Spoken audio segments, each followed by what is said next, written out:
Hello everyone and welcome back to Retro Monday, and today this is Spider-Man 6. Retro Monday is the series where we take old fan fictions from my other YouTube channel and we re-upload them for new viewers and for maybe you guys who have already seen them before to enjoy once again. This Monday I present to you Spider-Man 6, the end of the Sam Raimi saga, and next week we will start with the Amazing Spider-Man 2 rewrite. With that being said, enjoy Spider-Man 6 and I hope you enjoy the rest of your day. However, before we get into this film, we have to retcon some stuff from Spider-Man 3. I know I said no matter how much you guys said I should rewrite Spider-Man 3, that is good enough. I'm gonna actually have to retcon one for this film, for it to work and the story I want to tell to work. And this is Eddie Brock won't be dead. Peter will still throw the bomb at the symbiote, however the symbiote will protect Eddie. Eddie won't die but will be severely injured and also will be sent to rehab to the same mental institution that Dr. Connors was sent to in the last film. We could call it Ravencroft, for example. The symbiote will also be weak, but over time of Spider-Man 4 and 5 will have been healing itself, ready for it to bounce back. Anyway, with that being said, let's get into Spider-Man 6. In the last film, Peter ended on a high. He fulfilled the trust back within himself and everyone else, and now he has faith in himself. He had a reputation arc from MJ's death in Spider-Man 4, and now he's back. However, this sets up his arc perfectly for this film, which will be his conclusion. Everything that Peter set out to be, can he prove himself? His arc in this film will be about proving who he is as a person, and even though he can bounce back from depressing times, can he consistently stay at the top of his game? Not just as Spider-Man, but as Peter Parker. Everything that he has learned, will it pay off?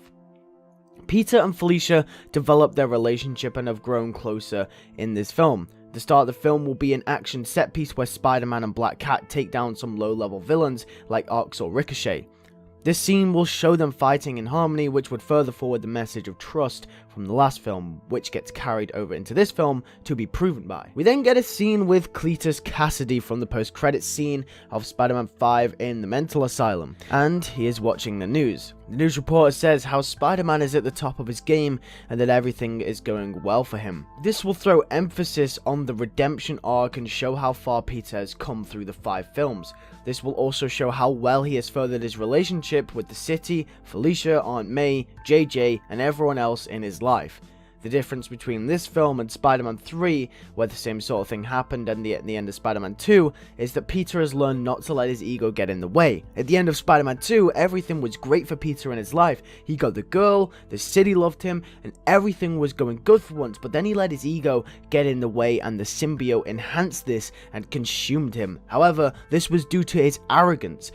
In this film, Peter has learned from this, further forwarding his character and showing how far he has come, showing that he doesn't let his ego get in the way anymore. Cletus sits there and he thinks to himself. Cletus sees Spider-Man as a challenge. He's a psychopath and he wants in on killing Spider-Man. This right here sets up one of the 2 main villains for this film, which is Cletus, aka Carnage. Now, the Carnage symbiote is more powerful than the Venom symbiote, and the Venom symbiote fed off Peter's ego in the 3rd film. However, due to Peter having learned his lesson, the Carnage symbiote will not bind with him on this occasion, paralleling Spider-Man 3 as a conclusion film. However, this time showing that Peter has learned his lesson. Also, Carnage, being an absolute psychopath, is the type of villain to push someone to their absolute limits, meaning that now that Peter is at the top of his game and it looks like nothing can bring him down, Carnage is the hardest thing that can be thrown at him. Carnage is almost an exact parallel of Peter Parker. Carnage is everything that Peter Parker doesn't want to become and everything that Peter Parker hates. They are almost the exact opposite of each other when it comes to the arcs leading up to this film, which makes him the perfect antagonist. An absolutely enraged, psycho-killing Carnage killer. We then get a scene with Peter where he attends J. Jonah Jameson's birthday party with Robbie and Betty, etc., and they all celebrate. This will be a nice little scene to celebrate the last 5 films and up to this point. We will get a payoff where we really get to slow down in this franchise and look at how much our characters have grown. We get to look at Betty and Jonah again, we get to look at Robbie, and we get to look at a few other characters that we may haven't seen as much in a while. We then get a scene with the symbiote as we see into its brain. The symbiote is personified here. It's almost making it a separate character where it can think and move on its own rather than being a representation for Peter's character, which is perfect because in Spider-Man 3 it was treated like an object, something to be used to represent something else. In this film it has thoughts, feelings. This scene will be a dark, twisted scene and a well-directed horror scene from Sam Raimi showcasing his talents. It will show how the symbiote is feeling through visual imagery because the symbiote can't talk. It will show, not tell. The symbiote will reflect its hate, however, will show its one and only love, Eddie Brock. This is because Eddie was the only one who reflected the right amount of anger to bond with the symbiote on a deeper level than anyone else. Eddie also loved the symbiote, Peter did not. The symbiote had embodied this pent-up anger and releases it, but releases it as another spawn. A red symbiote is born, and the Carnage symbiote is born. And it's this pent-up anger, this enraged, that colors it blood red.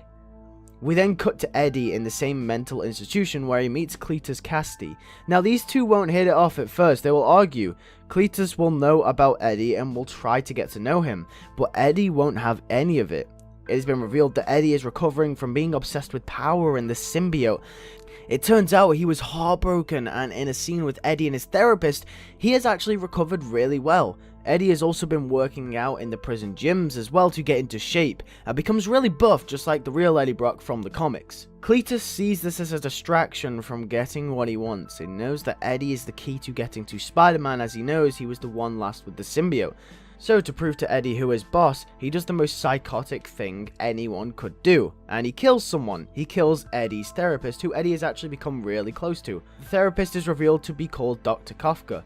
And he didn't just do that, he wrote the initials CK on the wall in Dr. Kafka's blood. Turns out CK was the name of Cletus' alias when he went around killing people and was called the Carnage Killer, which also actually ironically stands for Cletus Cassidy. This angers Eddie a lot and a fight breaks out between Eddie and Cletus.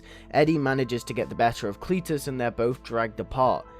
Then out of nowhere the symbiote tracks Eddie down and bonds with him. The symbiote sensed the anger. Eddie didn't want to bond back with it though. He tries to refuse it at first, but then it feeds off Eddie's hate for Cletus. Venom is back, but this time stronger than ever. He kidnaps Cletus and takes him away. Venom says that he will kill him for ruining his recovery. And here is the motivation for Eddie to bond back with the symbiote set up. The symbiote is finally recovered and is angry, and Venom is back. The symbiote misses Eddie. Eddie doesn't necessarily miss the symbiote, but his anger for Cletus now being set up here, the symbiote now feeds off that. We then cut to a scene where Peter is chilling with Felicia. The chemistry is really being built up here, as you can tell these two really care for each other after the last film. And then there is news Venom is back in town. Peter and Felicia go to check it out, and Venom is back. Spider-Man and Black Cat work together to fight Venom, and Venom says he doesn't want to fight Spider-Man, and he is over their petty feud they had a while ago. This unwillingness to fight Spider-Man and Cat allows them to have the advantage. Eddie tries to explain the feud with him and Cletus, but Venom still broke out the institution, and the Venom symbiote embodied the rage of Eddie towards Cletus and tried to kill him. Venom is mad and gets the upper hand and defeats them. Meanwhile, the red goo approaches Cletus and starts to crawl onto him. Cletus starts to have flashes of rage from the pent-up aggression of the symbiote offspring. Cletus doesn't look scared, but excited. It crawls onto him and he runs off into the night. Venom escapes Spider-Man and Black Cat. Jameson is back, saying that Spider-Man couldn't stop Venom this time round. Has he fallen off his game? Peter, now on edge, needs to prove himself that he can live up to the name and reputation that he has created with his greatest battle yet. Peter is unsure with himself and will share a scene with Felicia in the park at night. This scene will also further forward the chemistry that these two characters have been going over for the past 3 films. As Felicia comforts Peter, they grow closer. Peter and Felicia end up kissing each other in the park as they dwell. We cut to Carnage as Venom has tracked him down. Carnage has a witty interaction with Venom, stating that it was his destiny that a person like Cletus Cassidy winds up with the Carnage symbiote. With this amount of power, Cletus could cause massive amounts of destruction and kill so many people and push Spider-Man to the absolute limit. The insanity of Cletus Cassidy is honestly thriving off the Carnage symbiote. It's also revealed in this scene, the reason Cletus is so insane is because he was raised up by an abusive father, and eventually in his twisted mind killed his entire family. If the city can put Spider-Man up on a pedestal, Carnage will bring him down. Carnage doesn't like anyone that thinks they can be above him, just like his father. Venom and Carnage now share a bond. Carnage, with all the pent-up aggression forwarded by the Carnage symbiote, tries to tell Eddie of the time that he hated Spider-Man and the time that Spider-Man almost killed him and the symbiote. Venom argues back, saying that we don't want that anymore, we want you gone out of our life. Venom tries to fight Carnage, but Carnage comes out on top. Carnage escapes into the night once again. The next day, Carnage is out in force and he's killing people left, right and center. Spider-Man goes out to fight him. Carnage wipes the floor with Spider-Man. Spider-Man stops him momentarily. However, Carnage is way too powerful. The cat comes in to help. However, she has never seen Peter this injured in a fight before. Carnage was about to kill Peter until Venom comes in and stops him. Venom and Spider-Man, Peter and Eddie Brock have a moment where they help each other and look at each other. Eddie mentions that even though he doesn't really like Peter, he's still over their feud a while ago. He has grown since then. His character has developed. They agree to team up and take down Carnage. However, Carnage escapes once again. Carnage needs to take them out one by one. He wants to break Spider-Man. There is a scene with Peter and Felicia where Felicia tells Peter that they can't go out fighting him again, especially Peter. Carnage revealed that he wanted to kill Peter and wanted him dead, and Felicia knows that Carnage will break him. In this moment of desperation, Felicia reveals her true feelings for Peter and that she's interested in him, which was also expressed earlier in the film through the kiss. Felicia tries to kiss Peter again, but Peter rejects her. Felicia becomes upset, but Peter explains to her that he can't just run into another relationship just in case anything happens to him. He knows what it's like to lose a loved one, and he can't let Felicia be put through that as well. Felicia understands but cries as Peter leaves. He has to end this. He also tells Felicia that if he doesn't, then more people will eventually die to Carnage. We then have a scene where Carnage breaks into the Daily Bugle and asks over the news for Spider-Man to meet him in Times Square, one of the most public places in New York City. Spider-Man meets him and Carnage kills someone right in front of him, an innocent civilian. Peter screams for him to stop and Peter asks Carnage if he will stop if he turns himself in. If he kills him, he won't kill anyone else. Peter, being at the top of his game and his character being complete, is now learning that he has already proven himself and that he has nothing else to prove. He will finally turn himself in. He says he has the great power to do so. He says he has the great power to save everyone else. He can save the city. If he chooses between him and the city, it's going to be him. And it's his responsibility, ever since the first movie, to save other people over himself. However, Felicia won't let this happen. She sees this on the news and they all report this as this will be the death of Spider-Man, just similar to Spider-Man 3, really paralleling this film. We understand that this film is not just a sequel to Spider-Man 5, but this is a sequel to all the films in the series now, building up to this one powerful moment of Peter Parker. Felicia goes and finds Eddie, and we get a scene with Felicia and Eddie, and Felicia asks Eddie to help him. Eddie says no, because no one can beat Carnage, no one can save Peter, he's too powerful. Felicia says they at least have to try, she can't lose Peter like she lost her mother back in Spider-Man 4. Just as Carnage was about to land a final shot to Peter, Felicia and Venom show up to the scene and start to fight Carnage.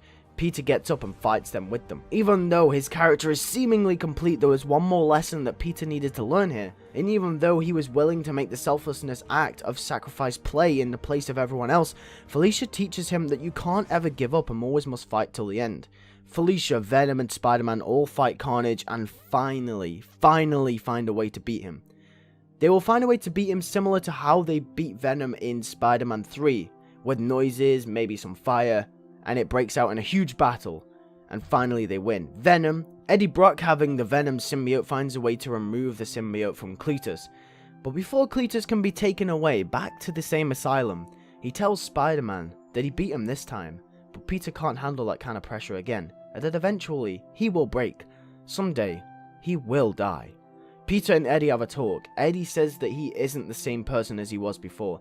He said that he will take the symbiote and travel to San Francisco to start a new life. There's nothing for him here, and he promises to use the symbiote for good purposes and won't kill anyone else. Peter is fulfilled. His relationship with Brock is repaired. Carnage is gone, and that is it. Felicia and Peter hold the final scene where they talk about the events that have transpired. Felicia and Peter say they love each other and they kiss as one final swing happens for our friendly neighborhood Spider-Man, the world's greatest superhero. We then get a post-credits scene 10 years later, and Madam Web visits with Miles Morales and Mayday Parker, and they say that they have a problem. The multiverse needs Peter Parker's help. And that is the end.